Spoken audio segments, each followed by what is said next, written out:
Es tiempo de hablar de Jesús. La lectura sin comentarios del libro El deseado de todas las gentes. Capítulo 32. El centurión. En Hablemos de Jesús. Omar Medina les acompaña. Cristo había dicho al noble cuyo hijo sanara: si no viereis señales y milagros, no creeréis. Juan 4:48. Juan 4:48. Le entristecía que su propia nación requiriese estas señales externas de su carácter de Mesías. Repetidas veces se había asombrado de su incredulidad, pero también se asombró de la fe del centurión que vino a él. El centurión no puso en duda el poder del Salvador, ni siquiera le pidió que viniese en persona a realizar el milagro. Solamente di la palabra, dijo, y mi mozo sanará. El siervo del centurión había sido herido de parálisis y estaba a punto de morir. Entre los romanos, los siervos eran esclavos que se compraban y vendían en los mercados, y eran tratados con ultrajes y crueldad. Pero el centurión amaba tiernamente a su siervo y deseaba grandemente que se restableciese. Creía que Jesús podría sanarle. No había visto al Salvador, pero los informes que había oído le habían inspirado fe.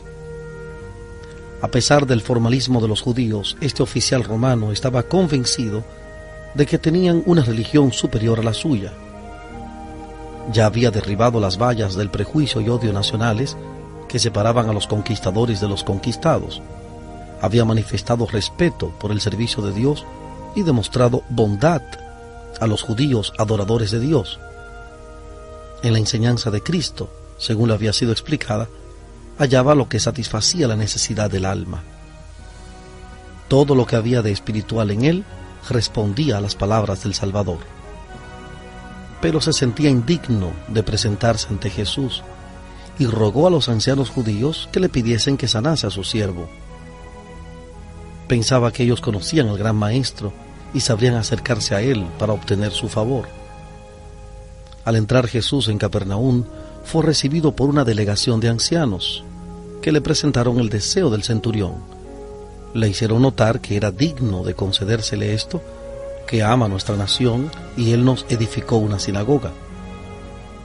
Jesús se puso inmediatamente en camino hacia la casa del oficial, pero asediado por la multitud, avanzaba lentamente. Las nuevas de su llegada le precedieron y el centurión, desconfiando de sí mismo, le envió este mensaje: Señor, no te incomodes, que no soy digno que entres debajo de mi tejado. Pero el Salvador siguió andando y el centurión, atreviéndose por fin a acercársele, completó su mensaje diciendo: ni aún me tuve por digno de venir a ti, mas di la palabra y mi siervo será sano. Porque también yo soy hombre puesto en potestad, que tengo debajo de mí soldados, y digo a este ve y va, y al otro ven y viene, y a mi siervo haz esto y lo hace. Como represento el poder de Roma y mis soldados reconocen mi autoridad como suprema, así tú representas el poder del Dios infinito y todas las cosas creadas obedecen tu palabra. Puedes ordenar a la enfermedad que se aleje y te obedecerá. Puedes llamar a tus mensajeros celestiales y ellos impartirán virtud sanadora. Pronuncia tan solo la palabra y mi siervo sanará. Lo cual, oyendo Jesús, se maravilló de él y vuelto, dijo a las gentes que le seguían: les digo que ni aun en Israel he hallado tanta fe. Y al centurión le dijo: como creíste, te sea hecho. Y su mozo fue sano en el mismo momento. Los ancianos judíos que recomendaron el centurión a Cristo habían demostrado cuánto distaban de poseer el espíritu del Evangelio. No reconocían que nuestra gran necesidad es lo único que nos da derecho a la misericordia de Dios. En su propia justicia, alababan al centurión por los favores que había manifestado a nuestra nación. Pero el centurión dijo de sí mismo: no soy digno. Su corazón había sido conmovido por la gracia de Cristo. Veía su propia indignidad, pero no temió pedir ayuda. No confiaba en su propia bondad, su argumento era su gran necesidad. Su fe echó mano de Cristo en su verdadero carácter. No creyó en Él meramente como en un taumaturgo, sino como en el amigo y salvador de la humanidad. Así es como cada pecador puede venir a Cristo, no por obras de justicia que nosotros habíamos hecho, mas por su misericordia nos salvó. Tito capítulo 3, versículo 5. Tito 3, 5. Cuando Satanás nos dice que somos pecadores y que no podemos esperar recibir la bendición de Dios, digámosle que Cristo vino al mundo para salvar a los pecadores. No tenemos nada que nos recomiende a Dios, pero la súplica que podemos presentar ahora y siempre es la que se basa en nuestra falta absoluta de fuerza, la cual hace de su poder redentor una necesidad. Renunciando a toda dependencia de nosotros mismos, podemos mirar la cruz del Calvario y decir: ningún otro asilo hay, indefenso acudo a ti. Desde la niñez, los judíos habían recibido instrucciones acerca de la obra del Mesías. Habían tenido las inspiradas declaraciones de patriarcas y profetas y la enseñanza simbólica de los sacrificios ceremoniales. Pero habían despreciado la luz y ahora no veían en Jesús nada que fuese deseable. Pero el centurión, nacido en el paganismo y educado en la idolatría de la Roma imperial, adiestrado como soldado, aparentemente separado de la vida espiritual por su educación y ambiente, y aún más por el fanatismo de los judíos y el desprecio de sus propios compatriotas para con el pueblo de Israel, percibió la verdad a la cual los hijos de Abraham eran ciegos. No guardó para ver si los judíos mismos recibirían a aquel que declaraba ser su Mesías. Al resplandecer sobre él la luz verdadera que alumbra a todo hombre que viene a este mundo, Juan 1:9, aunque se hallaba lejos, había discernido la gloria del Hijo de Dios. Para Jesús, ello era una prenda de la obra que el Evangelio iba a cumplir entre los gentiles. Con gozo miró anticipadamente a la congregación de almas de todas las naciones en su reino. Con profunda tristeza, describió a los judíos lo que les acarrearía al rechazar la gracia. Les digo que vendrán muchos del oriente y del occidente, y se sentarán con Abraham e Isaac y Jacob en el reino de los cielos. Mas los hijos del reino serán echados a las tinieblas de afuera. Allí será el lloro y el crujir de dientes. Oh, cuántos hay que se están preparando a la misma fatal desilusión. Mientras las almas que estaban en las tinieblas del paganismo aceptan su gracia, cuántos hay en los países cristianos sobre los cuales la luz resplandece solamente para ser rechazada. A unos 30 kilómetros de Capernaum, en una altiplanicie que dominaba la ancha y hermosa llanura de Esdraelón, se hallaba la aldea de Naín, hacia la cual Jesús encaminó luego sus pasos. Le acompañaban muchos de sus discípulos con otras personas, y a lo largo de todo el camino la gente acudía deseosa de oír sus palabras de amor y compasión, trayéndoles sus enfermos para que los sanase, y siempre con la esperanza de que el que ejercía tan maravilloso poder se declararía Rey de Israel. Una multitud le rodeaba a cada paso, pero era una muchedumbre alegre, llena de expectativa, la que le seguía por la senda pedregosa que llevaba hacia las puertas de la aldea montañesa. Mientras se acercaban, vinieron venir hacia ellos un cortejo fúnebre que salía de las puertas. A paso lento y triste se encaminaba hacia el cementerio.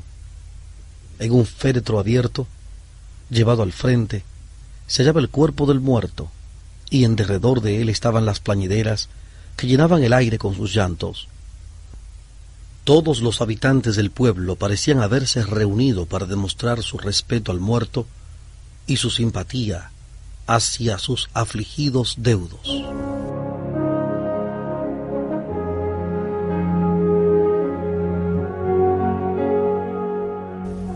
Estamos presentando la lectura sin comentarios del libro El deseado de todas las gentes, capítulo 32, El centurión, en Hablemos de Jesús.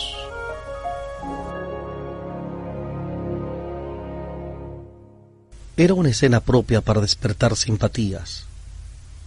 El muerto era el hijo único de su madre viuda. La solitaria doliente iba siguiendo a la sepultura a su único apoyo y consuelo terrenal. Y como el Señor la vio, se compadeció de ella. Mientras ella seguía ciegamente llorando sin notar su presencia, Él se acercó a ella y amablemente le dijo: «No llores». Jesús estaba por cambiar su pesar en gozo, pero no podía evitar esta expresión de tierna simpatía. Y acercándose, tocó el féretro. Ni aun el contacto con la muerte podía contaminarle.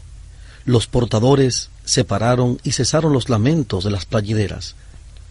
Los dos grupos se reunieron alrededor del féretro, esperando contra toda esperanza. Allí se hallaba un hombre que había desterrado la enfermedad y vencido demonios. ¿Estaba también la muerte sujeta a su poder?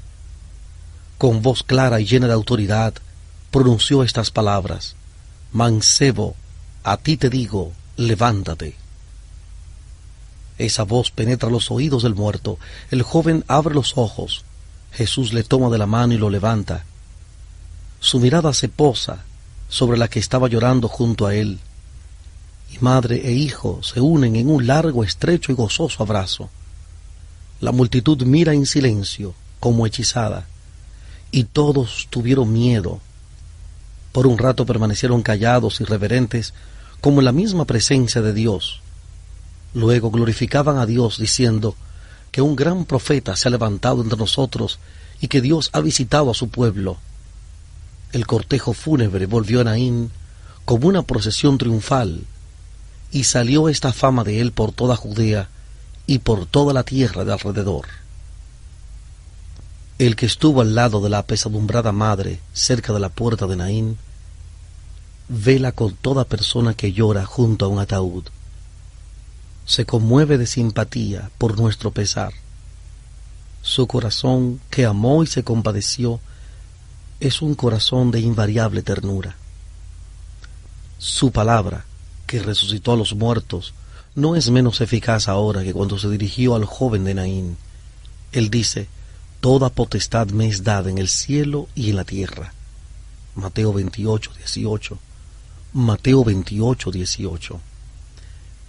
Ese poder no ha sido disminuido por el transcurso de los años, ni agotado por la incesante actividad de su rebosante gracia. Para todos los que creen en Él, es todavía un Salvador viviente. Jesús cambió el pesar de la madre en gozo cuando le devolvió su hijo. Sin embargo, el joven no fue sino restaurado a esta vida terrenal. Para soportar sus tristezas, sus afanes, sus peligros, y para volver a caer bajo el poder de la muerte.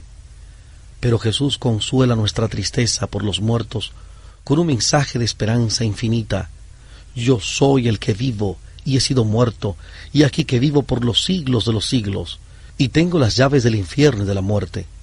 Así que por cuanto los hijos participaron de carne y sangre, Él también participó de lo mismo, para destruir por la muerte al que tenía el imperio de la muerte, es a saber, al diablo, y librar a los que por el temor de la muerte estaban por toda la vida sujetos a servidumbre. Apocalipsis 1:18, Apocalipsis 1:18 y Hebreos capítulo 2, versículos 14 y 15. Hebreos 2, 14 y 15. Satanás no puede retener los muertos en su poder cuando el Hijo de Dios les ordena que vivan. No puede retener en la muerte espiritual a una sola alma que con fe reciba la palabra de poder de Cristo. Dios dice a todos los que están muertos en el pecado: «Despiértate tú que duermes y levántate de los muertos». Efesios 5:14. Efesios 5:14. Esa palabra es vida eterna. Como la palabra de Dios, que ordenó al primer hombre que viviera, sigue dándonos vida. Como la palabra de Cristo: «Mancebo, a ti te digo, levántate», dio la vida al joven de Naín, así también aquella palabra: «Levántate de los muertos», es vida para el alma que la recibe. Dios nos ha librado de la potestad de las tinieblas y trasladado al reino de su amado Hijo. Colosenses capítulo 1, versículo 13. Colosenses 1:13. En su palabra todo nos es ofrecido. Si la recibimos, tenemos liberación. Y si el espíritu de aquel que levantó de los muertos a Jesús mora en ustedes, el que levantó a Cristo Jesús de los muertos vivificará también sus cuerpos mortales por su espíritu que mora en ustedes. Porque el mismo Señor, con aclamación, con voz de arcángel y con trompeta de Dios, descenderá del cielo, y los muertos en Cristo resucitarán primero. Luego nosotros, los que vivimos, los que quedamos juntamente con ellos, seremos arrebatados en las nubes a recibir al Señor en el aire. Así estaremos siempre con el Señor. Romanos 8:11, Romanos 8:11 y Primera de Tesalonicenses capítulo 4 versículos 16 y 17. Primera de Tesalonicenses 4, 16 y 17. Tales son las palabras de consuelo con que Él nos invita a que nos consolemos unos a otros.